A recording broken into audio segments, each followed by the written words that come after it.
कि आप हमारे देश के प्रधानमंत्री हैं और इस बनारस के सांसद हैं और 18 दिन से यहाँ किसान बैठा हुआ है। आप इनको माई बाप कहते हैं वोट के समय में, आप इनको देवतुल्य कहते हैं वोट लेने के समय में। 18 दिन से आपका देवतुल्य जनता यहाँ मर रहा है अपनी ज़मीन बचाने के लिए।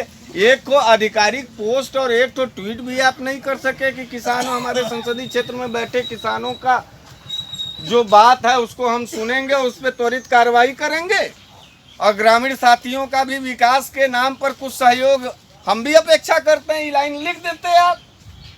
यहाँ बनारस में हर तीसरे चौथे दिन इस सूबे का मुखिया आता है जिसका नाम योगी आदित्यनाथ है। उनका तो अलग जो है टेलर रहता है, वो तो कहते हैं सबका साथ है, सबका विकास है, सबका विश्वास है।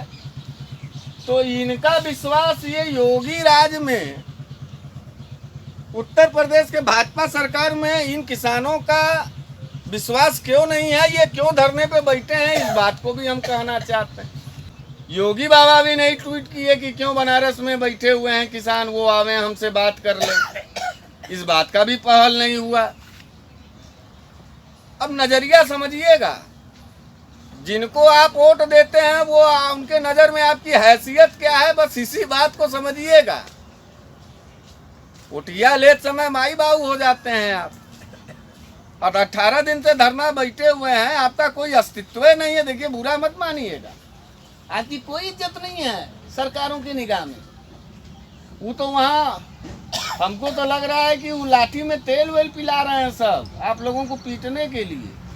हो भी सकता है। हाँ भैया, यही हुआ है। हो भी सकता है, कोई बड़ी बात नहीं। हम हाँ, वही हुआ है।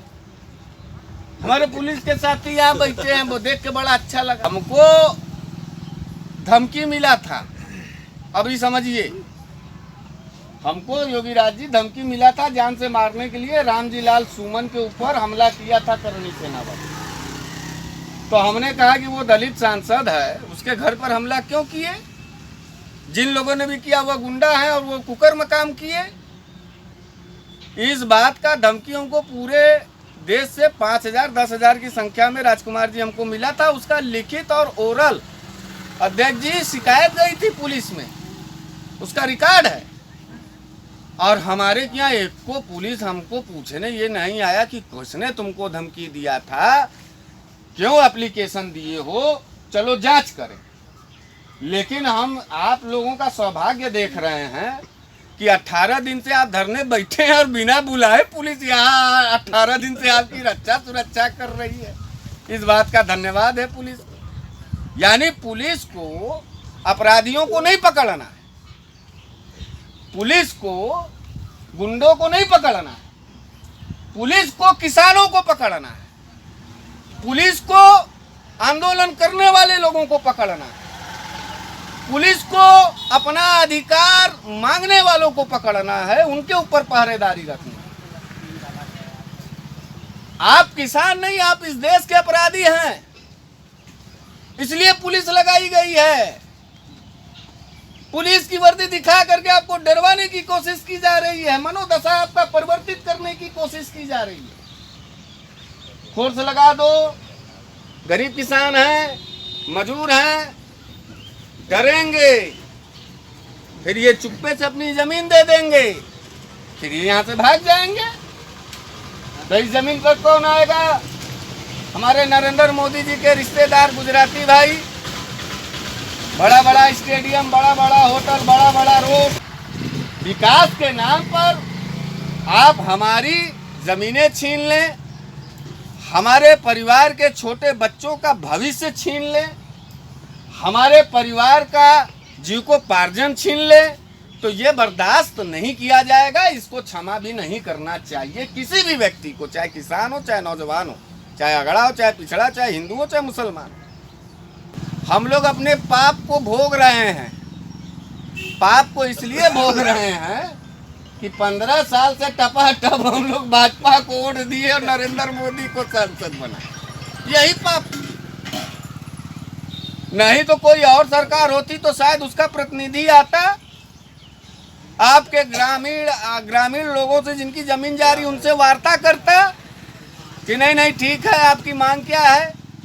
2018 का हम मानक वाला पैसा नहीं देंगे, हम 2025 के मानक के आधार पर पैसा देंगे। हम आपको पुनर्वास का जो है मौका देंगे। शहरों की जमीनें जब ली जाती हैं तो मुआवजे के साथ साथ पुनर्वास का भी योजना दिया जाता है। इस देश का भगवान जब किसान है तो भगवान को तो सबसे ज्यादा देना चाहिए, लेकिन इत्तेफाक ये बात का है कि जब से भाजपा आई है भगवाने धरने पर बैठा है, भगवाने भूखा है, भगवाने तड़प रहा है, भगवाने लात खा रहा है। बारे इस देश का भगवान, बारे इस देश का किसान। अफसोस भी है, क्रोध भी है, व्यंग भी है कि क्या हालत बना लिया हम लोगों ने अपनी। हमको और आपको तो देश की जनता, देश के नेता कहते हैं कि हम आप मालिक हैं, और मालिक की दशा देखो ये हो गई। मालिक का दशा देखो ये है। ये सब मालिक हैं, कितने लाचार, बेबस, कितने निराश ये मालिक लोग दिख रहे हैं। और नौकर कौन है? हर देश का नेता टाइप हमारे जैसे लोग।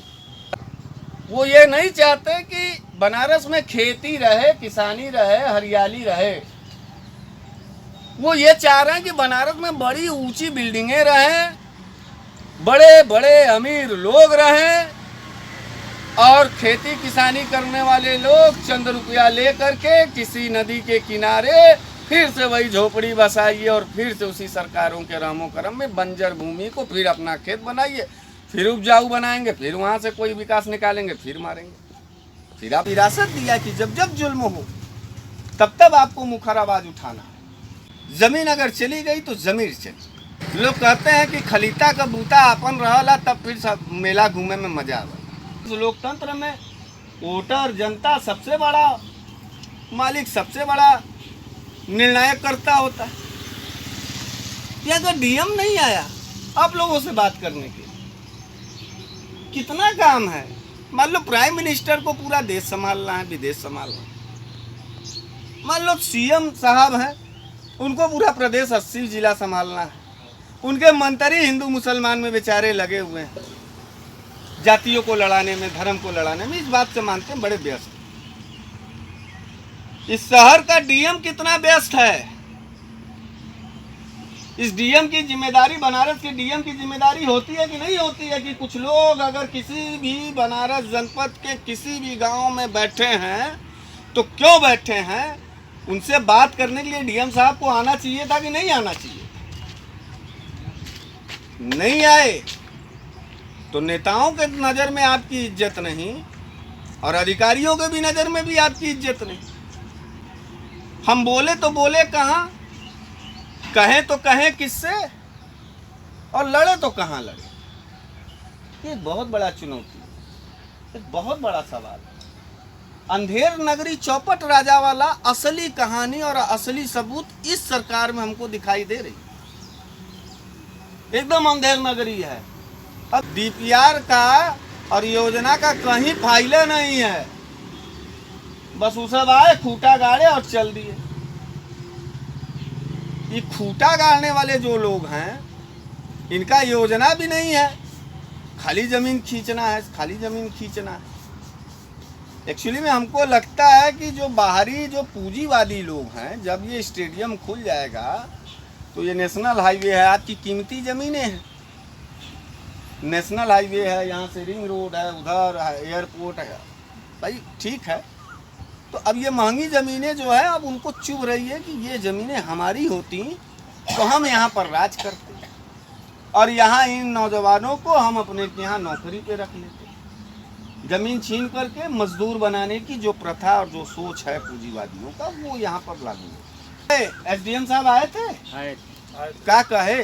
आए थे, उनको खुद ही नहीं पता क्या हो रहा है। कल देखिए सबके सामने एसडीएम साहब आए, हाँ बताए कि हमको खुद ही नहीं मालूम कि ये क्या हो रहा है। अभी आपने क्या कहा कि अंधेर नगरी चौपट राजा, तो ये अंधेर नगरी चौपट राजा है भैया।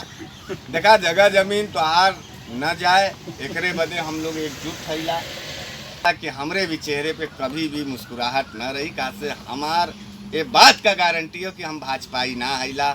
हम भाजपाइयन के हमेशा देखली कि जब किसान रोवाला तब भाजपाई हंसला, जब नौजवान रोवाला तब भाजपाई हंसला, जब मेहरारू बिटिया बहन रोवाला तब भाजपाई हंसत हो। और आज किसान भी यहाँ बैठ के रोवा था तो कुल भाजपाई हंसता हुआ, कोनो भाजपाई अइलेन तो नहीं अइलेन, तो बात सही है ना कि हमको आपको भाजपाई नहीं बनना है, इस बात को संकल्प लो। ऐसा ही दिन भर आप बैठे रह जाएंगे तो घर के जो बच्चे हैं उनको खाना, उनको पढ़ाई, अभी जुलाई आएगा, बच्चे स्कूल जाने लगेंगे, किताब चाहिए, कॉपी चाहिए। इस देश का किसान किसानी करेगा, बच्चों को पढ़ाएगा, परिवार चलाएगा या धरना देगा? सोचिए कितनी विषम परिस्थितियों में इन लोगों ने डाल दिया। भगत सिंह ने कहा था कि बांदी और बहरी, गूंगी और सरकारों को जगाने के लिए एक धमाके की जरूरत है। हम ये नहीं कह रहे हैं कि आप अपने हाथों में बम गोला ले लीजिए, चलिए धमाका कर दो, लेकिन हम आपसे ये कहना चाहते हैं कि आवाज़ों का धमाका शहरों के भी गलियारों में आप करिए और कहिए उन शहर वालों से कि हम बनारस के गांव गिराव में जब मेहनत करते हैं तब तुम शहरियों का पेट भरता है, आज हम संकट में हैं इसलिए तुम्हारे बीच में।